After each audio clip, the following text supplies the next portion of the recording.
എല്ലാവർക്കും ഇതാണ് രുചിയിലേക്ക് സ്വാഗതം. നമുക്കിന്ന് ഇറച്ചിയും മുട്ടയും മീനും ഒന്നും ഇല്ലാത്തപ്പം പെട്ടെന്ന് തയ്യാറാക്കാൻ പറ്റുന്ന ഒരു റൈസിൻ്റെ റെസിപ്പിയാണ് ഞാൻ കാണിക്കാൻ പോകുന്നത്.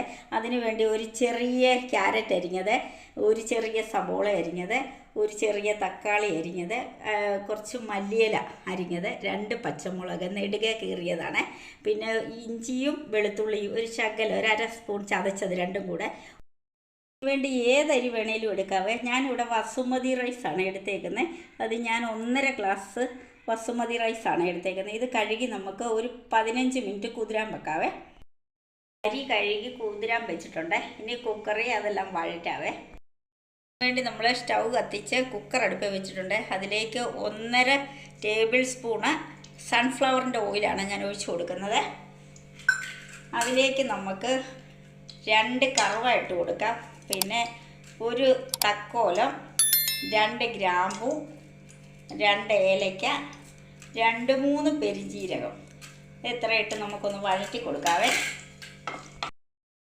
അരിഞ്ഞു വെച്ച സബോള, തക്കാളി, പിന്നെ ക്യാരറ്റിൻ ചെറുതായിട്ട് അരിഞ്ഞത്, കിഴങ്ങ് അരിഞ്ഞത്, പിന്നെ ഇഞ്ചിയും വെളുത്തുള്ളി ഇത്തിരി ചതച്ചത്, 2 പച്ചമുളക്, മല്ലിയില ഇപ്പോൾ ഇടുന്നില്ലേ. ഇതെല്ലാം കൂടെ നമുക്ക് നന്നായി വഴറ്റി കൊടുക്കാവേ. നമുക്ക് ആ ഗ്രീൻ ബീൻസും കൂടെ ഇട്ട് കൊടുക്കാവേ. പിള്ളേരൊക്കെ അല്ലാതൊന്നും ഗ്രീൻ ബീൻസ് ഒന്നും കഴിക്കുകയല്ലോ. ഇങ്ങനെ ആകുമ്പോൾ എല്ലാവരും കഴിക്കുകയും ചെയ്യും. വലിയവർക്കും കുഞ്ഞുങ്ങൾക്കും ആർക്ക് വേണേലും ഇഷ്ടമാകുന്ന ഒരു തരമാണ്. നമ്മളിതെല്ലാം വെജിറ്റബിളും നമ്മുടെ ശരീരത്തിൽ ചെല്ലും. ഇനി നോൺ വെജ് കഴിക്കാത്തവർക്ക് ഇത് വെജിറ്റബിൾ ആയതുകൊണ്ട് അതും കഴിക്കാം. ഇനി നമുക്കിതിലേക്ക് വഴന്ന് വരുമ്പോൾ മസാലപ്പൊടികൾ ഇട്ട് കൊടുക്കാവേ. നമ്മളിതെല്ലാം ഇങ്ങനെ നന്നായി ഇളക്കി കൊടുത്തിട്ട് വഴന്നൊക്കെ വരുന്നുണ്ട്. അതിലേക്ക് നമുക്ക് ഒരു ശകലം, അതായത് ഒരു 1/4 ടീസ്പൂൺ മസാലപ്പൊടി ഇട്ട് കൊടുക്കുവാണ്. അതിനകത്തോട്ട് നമുക്കൊരു 1/4 ടീസ്പൂണ് കുരുമുളക് പൊടിയെ, പിന്നെ ഒരു 1/4 ടീസ്പൂണ് ഇത് കാശ്മീരിയുടെ മുളക് പൊടി, ഒത്തിരി ഇട്ടിട്ടില്ല നമ്മൾ കേട്ടോ. ഒരു 1/4 ടീസ്പൂൺ മല്ലിപ്പൊടി ഇട്ട് കൊടുക്കാവേ.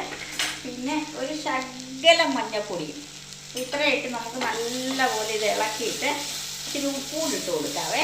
ഈ മസാലയൊക്കെ ഉപ്പൊന്ന് പിടിക്കണമല്ലോ. അത് കഴിഞ്ഞ് നമുക്ക് പിന്നെ അരി ഇടുമ്പോഴത്തേക്ക് ഇച്ചിരി ഉപ്പിട്ട് കൊടുക്കാവേ.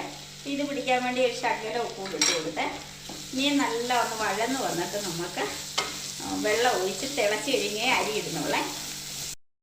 ഇതിലേക്കൊരു പുളിയില്ലാത്ത 2 സ്പൂൺ തൈര് ഒഴിച്ച് കൊടുക്കാവേ. പുളി ഉള്ളതാണെങ്കിൽ 1 സ്പൂൺ ഒഴിച്ചാൽ മതിയേ. ഇത് നമ്മൾ ആ തൈര് ഒഴിച്ച് കഴിഞ്ഞ് ഇതെല്ലാം കൂടെ ഒന്ന് ഇളക്കി യോജിപ്പിച്ചിട്ട് നമുക്ക് 1.5 ഗ്ലാസ് അരിയാണ് ഞാൻ വെള്ളത്തിലിട്ടേക്കുന്നത്. അതിന് വേണ്ടി 3 ഗ്ലാസ് വെള്ളം ഇതിലൊഴിക്കുവാണ് നമ്മളെ. 3 ഗ്ലാസ് വെള്ളം. ഇപ്പം തന്നെ നല്ല മണം വരുന്നേ. എല്ലാവരും ഇതേപോലെ ചെയ്ത് നോക്കട്ടെ. ആർക്കും ഇത് കഴിക്കാമല്ലോ. നോൺ വെജ് കഴിക്കാത്തവർക്കും ഒക്കെ ഇത് കഴിക്കാം. ഇനി ഇതിലേക്ക് നമുക്ക് ആവശ്യത്തിന് ഉപ്പിട്ട് കൊടുത്തിട്ട്, ഉപ്പ് നോക്കണേ, ഒരല്പം ഉപ്പും കൂടെ നമുക്ക് ഇട്ട് കൊടുക്കാം. നമ്മൾ ആ മസാലയിൽ ഉപ്പിട്ടിട്ടുള്ളൂ. ഇതിലും കൂടെ നമുക്കൊരു ഇച്ചിരി ഉപ്പിട്ട് കൊടുക്കാവേ. ഇനി ഇത് അടച്ച് വെച്ച് കുക്കർ അടച്ച് ഒന്ന് തിളക്കട്ടെ. വെള്ളമൊക്കെ നമ്മുടെ തിളയ്ക്കുന്നുണ്ട്. അതുകൊണ്ട് ആ കിഴങ്ങും ഗ്രീൻ ബീൻസും ഒക്കെ ഇതായേ. നമ്മളിനി അരി കുതിരാൻ വെച്ചത് വാലാൻ വെച്ചിട്ടുണ്ടായിരുന്നേ. അത് നമുക്ക് ഇത് ഈ വെള്ളത്തിലോട്ട് ഇട്ട് കൊടുക്കാവേ. ഉപ്പ് നോക്കണം ഈ സമയത്ത്. ഉപ്പ് നോക്കിയിട്ടേ അരി ഇടാവുള്ളേ. ഇട്ട് ഇനി ഇതെല്ലാം കൂടെ നല്ല പോലെ ഒന്ന് ഇളക്കി എടുത്തിട്ട് 2 വിസിൽ അടിക്കണമേ. അടിച്ചു കഴിഞ്ഞാൽ ഉടനെ തുറക്കരുത്. അത് കഴിഞ്ഞ് ഇത് തുറന്ന് നോക്കാനുള്ളപ്പോൾ ചോറ് പാകത്തിനായിട്ടിരിക്കും. ഇനി നമുക്ക് കുക്കർ അടച്ച് വെച്ച് 2 വിസിൽ അടിപ്പിക്കാവേ. നമ്മുടെ റൈസൊക്കെ 2 വിസിലും അടിച്ച് എയറും ഒക്കെ പോയി. നമുക്കിനി ഇതൊന്ന് തുറന്ന് നോക്കാവേ. ഇങ്ങനെ ഇരിക്കണം. ഇത് കണ്ടോ, നല്ല ചോറായിട്ട് എല്ലാം വെന്ത് നല്ല ഇതായിട്ടിരിപ്പുണ്ട് കണ്ടോ. എല്ലാവരും ഇതേപോലെ ഉണ്ടാക്കി നോക്കണം. അരിയൊക്കെ കണ്ടോ നല്ല നീളത്തിലായി ഉണ്ടോ. എല്ലാവരും ഇതേപോലെ ഒന്ന് ചെയ്ത് നോക്കണേ. ഇന്നത്തെ ഇതൊക്കെ ഇഷ്ടമായെങ്കിൽ എല്ലാവരും ഒന്ന് ലൈക്കും ഷെയറും കമൻറ്റും സബ്സ്ക്രൈബും ഒക്കെ ഒന്ന് ചെയ്തേക്കണേ. ഇത് നമുക്കൊരു അച്ചാറിൻ്റെ കൂടെ, അച്ചാറോ സലാഡിൻ്റെയോ ഏതിൻ്റെ കൂടെ വെക്കുകയാണേലും എടുക്കാൻ. നല്ല ഒന്നാം തരം ചോറായിട്ട് ആ കിഴങ്ങൊക്കെ കണ്ടോ നല്ലപോലെ വെന്തുടങ്ങി കുഞ്ഞുങ്ങൾക്കും വലിയവർക്കും ഇറച്ചി മീനും ഒന്നും കൂട്ടാത്തവർക്കും എല്ലാം ഒരേപോലെ ഇഷ്ടപ്പെടുന്ന ഒരു ചോറാണ് ഇന്നത്തെ.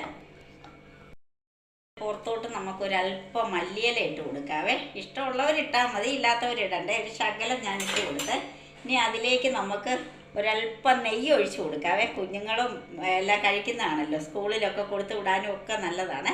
നെയ്യുള്ളവരൊഴിച്ചാൽ മതി, ഇല്ലാത്തവരൊഴിക്കേണ്ട. ഈ ചോറ് ഇങ്ങനെ തന്നെ എടുക്കാവേ. ഇനി നമുക്കിത് സെർവ് ചെയ്യാം. ചോറിൻ്റെ കൂടെ ഞാനൊരു സലാഡും 2 പപ്പടവും ഇച്ചിരി അച്ചാർ, മാങ്ങാച്ചാർ വെച്ചിട്ടുണ്ട്. കടുക് മാങ്ങാച്ചാർ വെക്കുമ്പോൾ നല്ല ടേസ്റ്റാണ്. ഇത് ഒന്നിനോടൊന്നും ഒട്ടാതെ ഉള്ള ചോറാണ്. കണ്ടോ ബസുമതി ഏത് റൈസും വെച്ചും വെക്കാം. ഞാൻ ബസുമതി ഈ പറഞ്ഞ പോലെ വീഡിയോയിലും ഒക്കെ കാണാനും ഇവിടെ ഇരുന്നത് കൊണ്ട് അതുകൊണ്ട് വെച്ചതാണ്. ഭയങ്കര ടേസ്റ്റ്. എല്ലാവരും ചെയ്ത് നോക്കണേ. വീഡിയോ ഇഷ്ടമായെങ്കിൽ എല്ലാവരും ഒന്ന് സബ്സ്ക്രൈബും ലൈക്കും ഷെയറും കമൻറ്റും ഒക്കെ ഒന്ന് ചെയ്തേക്കണേ. നാളെ നല്ലൊരു വീഡിയോയുമായിട്ട് നിങ്ങളുടെ മുന്നിൽ എത്തുന്നതായിരിക്കും.